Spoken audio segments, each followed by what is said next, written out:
Hi, my name is Alekia Maladi, and I worked as the copy cataloger for South Asian material at Woodruff Library at Emory University. One of my responsibilities as copy cataloger included helping in the digitization and cataloging of the Telugu palm leaf manuscript that was donated to Pitt's Theological Library by renowned Telugu scholar Professor Velcheru Narayana Rao. Palm leaf manuscripts were a popular medium for preserving texts in South and Southeast Asia. Literature, literary texts, historical and scientific texts, and even art were preserved on these manuscripts. Palm leaf manuscripts are convenient. They are lightweight, they're ubiquitous, and when they're preserved properly, they're extremely hardy, lasting centuries. And because they can be made and transported easily, they facilitated the spread of texts all over South and Southeast Asia. The temple and the court were two important sites of manuscript production. Palm leaf manuscripts are constructed with palm leaves that are cooked and dried. And once that happens, a stylus is used to either write with charcoal or dark powder or etch the words onto the leaves. And once these leaves have dried, they're collated and bound together with a cord that loops through two holes in the leaves. Finally, wooden leaves are used to bookend the leaves and protect the manuscript. Correctly treated manuscripts last around 500 to 600 years, but they need preservation.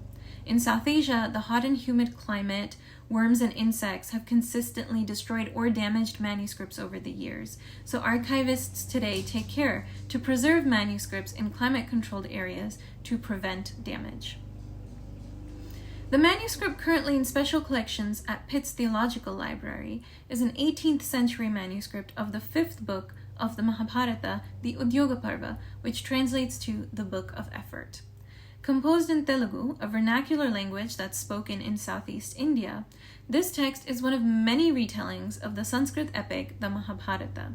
There are multiple versions of the Mahabharata, even in Telugu, and this one was composed by Kotikalapudi Veeraraghava Kavi in the 18th century.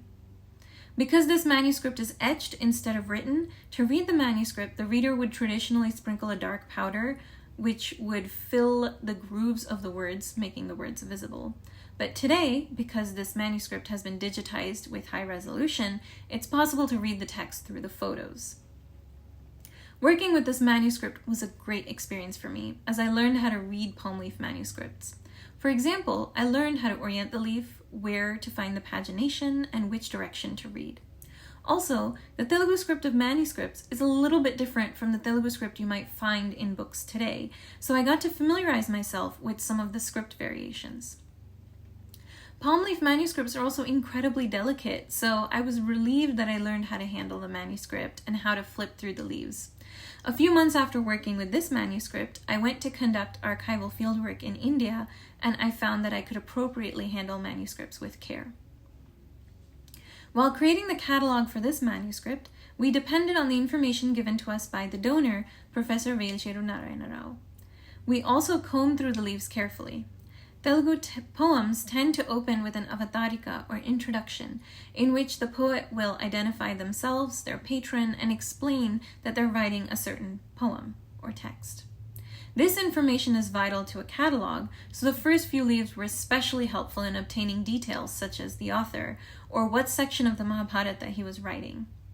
The palm leaf manuscript in Pitt's Theological Library is incredibly rare and unique. It's an excellent pedagogical tool that provides a glimpse into South Asian literary and material culture.